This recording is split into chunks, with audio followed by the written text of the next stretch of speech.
এবার এক পুলিশের গাড়ি ভয়াবহ সড়ক দুর্ঘটনার কবলে পড়ে আহত গাড়ির চালক সহ কয়েকজন পুলিশ কর্মী। ঘটনা রাজধানীর জেল রোডে।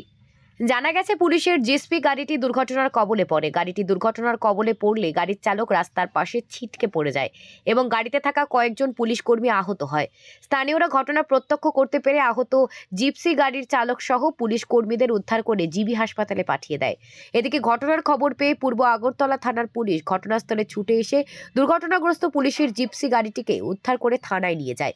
কিভাবে এবং কী কারণে পুলিশের জিপসি গাড়িটি দুর্ঘটনার কবলে পড়েছে তাও খতিয়ে দেখছে পুলিশ। বলতে এখন জাস্ট খবর পাইলাম আমি যেখানে একটা পুলিশের গাড়ির সঙ্গে একটা ইনসিডেন্ট হয়েছে।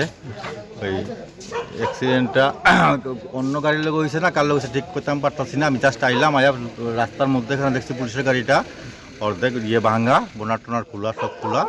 তো আয়া জিজ্ঞেস করছি, পরে জানতে পারছি যে পুলিশ আসছিল 3-4 জন, তারা ওখানে জিবিতে শিফট হয়েছে। আমি এখন জিবি যেতেছি, গিয়ে দেখি কে কে আছে না আছে ডিটেলস লইয়া তারপরে বাকিটা দেখবো। ক্ষতিগ্রস্ত কতজন হয়েছে স্যার? এটা তো আমি কইলাম না 3-4 জন আসছিল, বুঝতেছি না কে কে আসছিল না আসছিল। জিবিত যাওয়ার পরে আমি ক্লিয়ার হবো। হ্যাঁ, দেখতে পাচ্ছি যে আমরা সামনে লাইভ লোকেশন আমরা দেখতে পাচ্ছি যে এখানে একটা জিপসি গাড়ি, পুলিশের জিপসি গাড়ি, যে জিপসি গাড়িটা আইতেছিল, তো হঠাৎ করে এমনভাবে অ্যাক্সিডেন্ট হয়েছে, মানে দেখতে দেখতে মানে এমনভাবে হয়েছে, তো ড্রাইভারটা ছিটকে পড়ে আছে। ড্রাইভারটা ছিটকে পড়ার পরে মানে আমি চিন্তা করছি না যে ভিডিওর আমি চিন্তা করছি না, ডাইরেক্টলি এমন টাইমে আমরা একটা পুলিশের গাড়ি আসলো, সামনে লাইভে পুলিশের গাড়ি আসলো, তো আমরা ডাইরেক্টলি ড্রাইভারটার আগে উঠাইয়া পুলিশের গাড়ির ভিতরে আমরা জীবিত রেফার করে দিছি।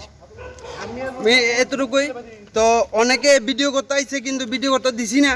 তো ভিডিও করতে দিছি না বলতে কিতা, কমসে কম 10 থেকে 12 সেকেন্ডের মধ্যে ওই ড্রাইভারটা ডাইরেক্টলি আমরা পুলিশের গাড়ির ভিতরে রেফার করে দিছি। তো নেক্সট আপনারা দেখতে পারেন, এদিকে দেখেন তো এটা হলো পুলিশের গাড়ি, এটা আশ্রম চমনির থেকে ডাইরেক্টলি এদিকে আইতেছিল। তো আশ্রম চমনির থেকে